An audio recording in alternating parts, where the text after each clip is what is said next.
Cameroon's former prime minister took over the presidency of the UN-General Assembly on Tuesday, issuing a clarion call to the world's divided nations to come together and take action to address global challenges from climate change and poverty to conflicts and armed violence.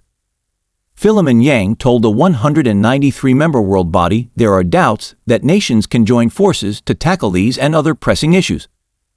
But he said, "We must demonstrate that international cooperation remains the most effective tool at our disposal for addressing the profound and borderless issues we confront." Yang, a former diplomat who was prime minister of his West African nation from 2009 to 2019, said the cornerstone of his one-year presidency will be built on the principles of unity in diversity. He said peace and security will continue to be of paramount importance during his presidency. This is why I will urge the Assembly to intensify its determination to prioritize the resolution of conflicts, including the intractable ones in the Gaza Strip, Haiti, and Ukraine, as well as find durable solutions to the situation in the Great Lakes region and elsewhere in Africa, Yang said. Outgoing General Assembly President Dennis Francis urged the United Nations, which was established on the ashes of World War II, to rise to meet its mandate to maintain international peace and security.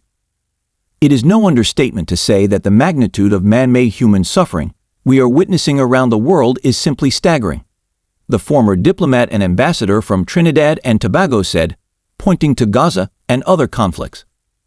But Francis also warned that millions of people live in abject poverty and hopelessness today, and on our current trajectory, millions more will face poverty and hunger by 2030. UN Secretary-General Antonio Guterres also focused on the need for nations to work together.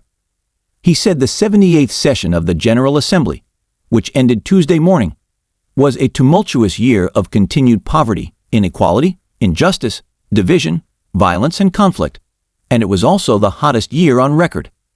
But this session also closes at a time of growing hope and inspiration in what we can achieve if we work as one, the UN chief said.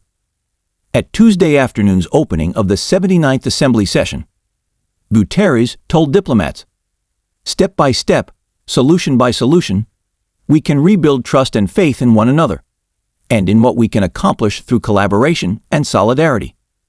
Yang will preside at the upcoming gathering of world leaders at the General Assembly, first at the Summit of the Future on September 22 to 23 called by the Secretary-General to spur multilateral action on global issues and reform global institutions founded after World War II, including the United Nations. Immediately after the summit ends, world leaders will hold their annual global meeting from September 24 to 30, with public speeches in the Assembly and lots of private meetings where a lot of the world's business often gets done.